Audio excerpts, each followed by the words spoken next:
People always say you're your own worst critic, but when I look back, it hasn't felt like criticism at all. It's felt like judgment, and judgment has a way of turning into a kind of prison.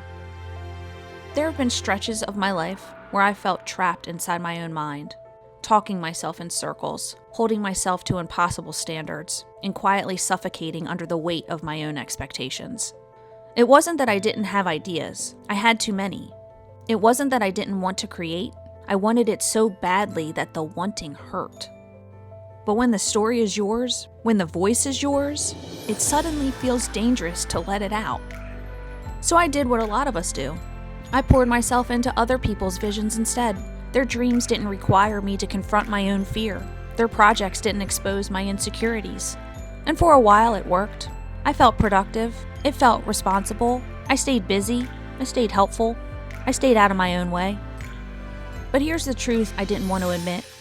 My dreams didn't move because I wasn't moving toward them. I was moving around them, protecting myself from the possibility of failing or the possibility of being seen.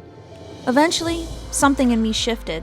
I realized I wasn't creating anymore, judging myself before I even tried, viewing my work through the same unforgiving lens I used on myself. Perfectionism wasn't something I bragged about.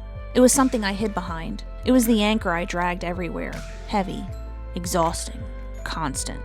The fear of making mistakes wasn't a small whisper. It was paralyzing. If something couldn't be perfect, I convinced myself it wasn't worth starting. That one belief kept me stuck for years. And then one day, a simple truth hit me. I don't see myself the way others see me. When I look in the mirror, I notice every flaw, every detail, every not enough. But most of the things I obsess over, no one else even sees. And the same is true for my creative work. I was looking at it through the mirror of my own expectations, zoomed in, unforgiving, distorted. Perfection is a trap you can never outrun. There's always one more change, one more adjustment, one more reason to wait. It becomes an endless cycle of judgment. But I'm learning something now. My work doesn't need to match the image in my head to matter. It doesn't need to be flawless to be worth sharing. It doesn't need to be everything for everyone. It just needs to be true. It just needs to connect. It just needs to land in the heart of someone who needed to hear it.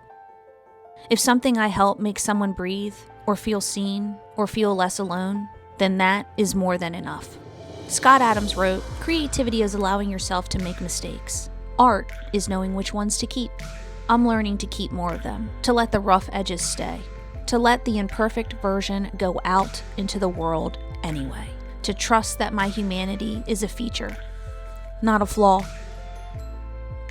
I may never show the world the perfect version I imagine, but I can show it this version, the honest one, the vulnerable one, the one that's still learning, still healing, still becoming.